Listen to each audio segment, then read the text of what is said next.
Episode की शुरुआत में हमें दिखाया जाता है कि मिखाइल सरप्राइज्ड होते हुए इजाबेल से पूछता है कि तुम इस हनी बैजर के बारे में इतना सब कुछ कैसे जानती हो। मिखाइल के इस सवाल के जवाब में इजाबेल मुस्कुराते हुए कहती है, मैंने इस हनी बैजर के माना में अपना थोड़ा सा मैजिक फॉर्मूला मिक्स किया तो इसके माना फ्लो के अंदर एक छोटा सा जादू हुआ जिसे इंटरप्रिटेशन मैजिक कहते हैं। इजाबेल मिखाइल से इतना कहती ही है कि तभी मिखाइल इजाबेल से कहता है, अरे हाँ इजाबेल, तुम तो आजकल मैजिक सीख रही हो ना। मिखाइल इजाबेल से इतना कहता ही है कि तभी इजाबेल मुस्कुराते हुए कहती है, यस ब्रदर। इजाबेल मिखाइल से इतना कहते ही अपने हाथों को आगे बढ़ाती है और फिर उस हनी बैजर से मुस्कुराते हुए कहती है, हनी क्या तुम मेरे पास आना पसंद करोगे। इजाबेल की ये बात सुनकर वो हनी बैजर बहुत ही खुश होता है और फिर मुस्कुराते हुए इजाबेल को हक करता है, जिसे देखकर मिखाइल को बहुत ही गुस्सा आता है और फिर वो चिल्लाते हुए उस हनी बैजर से कहता है, हे हनी बैजर, मैं जब भी तुम्हें हक करता हूँ तो तुम मुझे काटते हो और जब मेरी बहन ने तुम्हें हक किया है तो तुम इतने अच्छे से बिहेव कर रहे हो। हे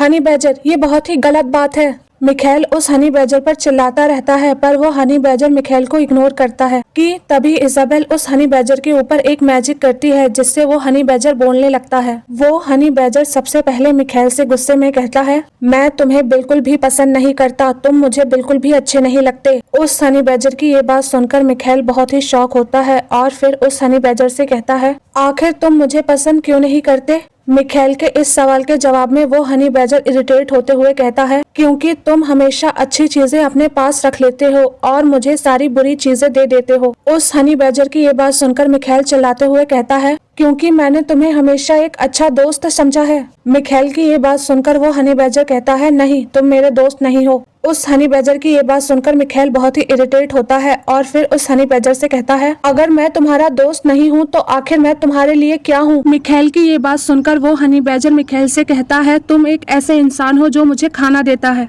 उस हनी बैजर की ये बात सुनकर मिखाइल और भी इरिटेट हो जाता है और फिर उस हनी बैजर से कहता है, मैं तुम्हें एक और मौका दे रहा हूँ, इसलिए तुम मुझे साफ साफ बताओ कि तुम मेरे बारे में क्या सोचते हो। मिखाइल की ये बात सुनकर वो हनी बैजर मिखाइल से कहता है कि तुम एक बेवकूफ इंसान हो। वो हनी बैजर मिखाइल से इतना कहते ही इजाबेल की ओर देखता है और फिर उससे मुस्कुराते हुए कहता है, एंजल। उस हनी बैजर की ये बात सुनकर इजाबेल सरप्राइज होती है और फिर मन में सोचती है, क्या इस हनी बैजर पर मेरे मैजिक का कुछ ज्यादा ही असर हो गया है या फिर मेरे मैजिक का असर सभी जानवरों पर ऐसा ही होगा। इजाबेल मन में इतना सोच रही होती है कि तभी वो हनी बैजर इजाबेल से मुस्कुराते हुए कहता है, एंजल मास्टर मेरा नाम। उस हनी बैजर की ये बात सुनकर इजाबेल सरप्राइज होते हुए कहती है, क्या तुम्हारा नाम। इजाबेल की ये बात सुनकर वो हनी बैजर मुस्कुराते हुए कहता है, जी मास्टर, मेरा नाम, मेरा फैमिली नाम। उस हनी बैजर के इतना कहते ही इजाबेल मन में सोचती है, मेरा सरनेम बिल्टिन है तो क्या मैं इस हनी बैजर का नाम हनी बिल्टिन रख दूं? नहीं, ये नाम अच्छा नहीं लगेगा, मुझे इस हनी बैजर का नाम सिंपल और इजी रखना चाहिए। इजाबेल इतना मन में सोचते ही उस हनी बैजर से कहती है, किम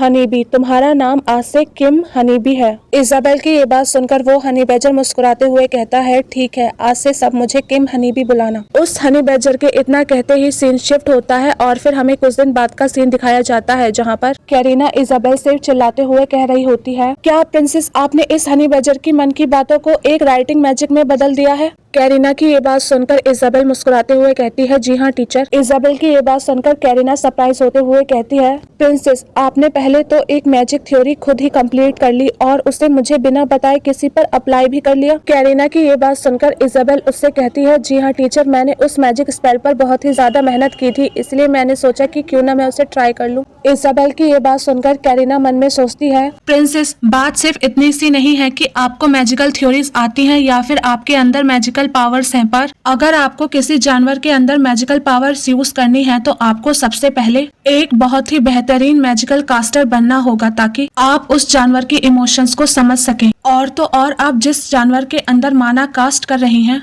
उस जानवर के अंदर इतनी माना पावर्स और इंटेलिजेंस होनी चाहिए कि वो आपकी माना पावर्स को अपने अंदर एब्जॉर्ब कर सके। कैरीना इतना मन में सोचते ही उस हनी बैजर की ओर देखकर मन में सोचती है, क्या ये हनी बैजर इतना पावरफुल है कि ये प्रिंसेस के माना पावर को अपने अंदर एब्जॉर्ब कर सकता है। नहीं नहीं, ये हनी बैजर इतना इंटेलिजेंट नहीं हो सकता। इसका मतलब हमारी प्रिंसेस के अंदर इतनी स्पेशल पावर्स हैं कि वो इस हनी बैजर की फीलिंग्स को इंसान की आवाज में बदल सकती हैं। कैरीना इतना मन में सोचते ही इजाबेल की ओर देखती है और फिर खुद से मन में कहती है, प्रिंसेस ने अकेले ही इस हनी बैजर के अंदर अपनी इम्प्लीकेशन थ्योरी को अप्लाई कर दिया। इसका मतलब इस चीज पर शक नहीं किया जा सकता कि प्रिंसेस एक बहुत ही बड़ी जीनियस है। कैरिना इतना मन में सोचते ही इजाबेल से कहती है, आपने मेरी गैर मौजूदगी में बहुत ही मेहनत की है प्रिंसेस। कैरिना की ये बात सुनकर इजाबेल मुस्कुराते हुए कहती है, यस टीचर, मैंने इन कुछ दिनों में बहुत ही ज्यादा मेहनत की। क्या आपको ये देखकर अच्छा लगा? इजाबेल की ये बात सुनकर कैरिना उससे कहती है, हाँ प्रिंसेस, आपने अच्छा काम किया। कैरिन की ये बात सुनकर इजाबेल उससे मुस्कुराते हुए पूछती है, टीचर क्या आप मेरी तारीफ कर रही हैं?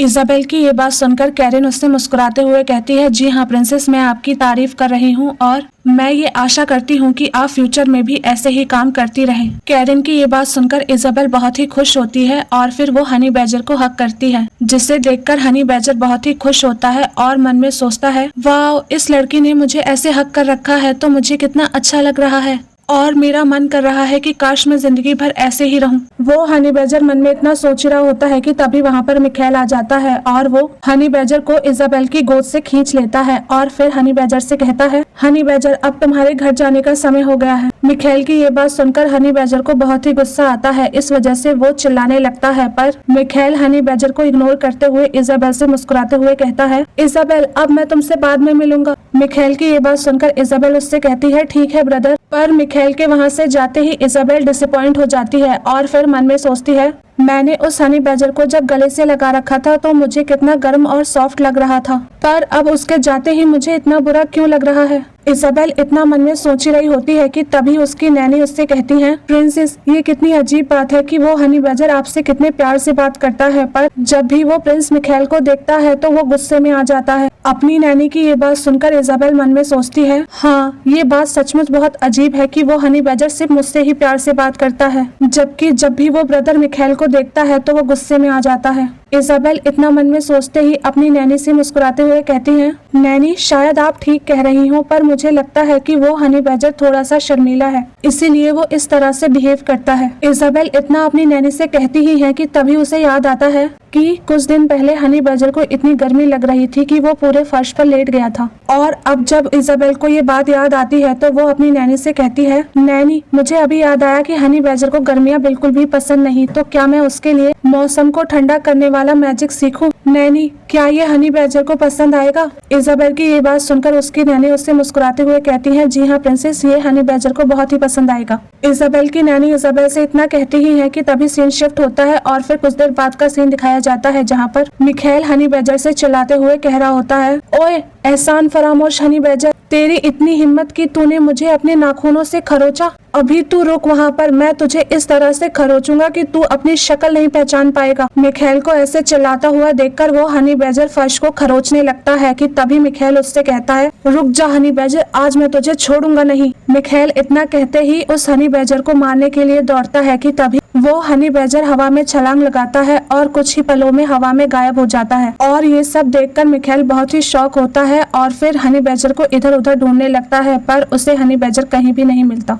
और जब मिखाइल को हनी बैजर कहीं भी नहीं मिलता तो वो बहुत ही खुश होता है और फिर कहता है, अरे वाह, लगता है वो हनी बैजर हवा में गायब हो सकता है। मिखाइल इतना कहता ही है कि तभी सीन शिफ्ट होता है और फिर कुछ देर बाद का सीन दिखाया जाता है, जहाँ पर हम देखते हैं कि वो हनी बैजर एक गुफा की ओर जा रहा होता है कि तभी उसे एक आवाज आती है जो उससे कहती है, अरुण, अब तुम अपने असली रूप में आ सकते हो। उस आवाज को सुनते ही वो हनी बैजर एक छोटे से बच्चे के रूप में आ जाता है और तभी ये एपिसोड यहीं पर खत्म होता है।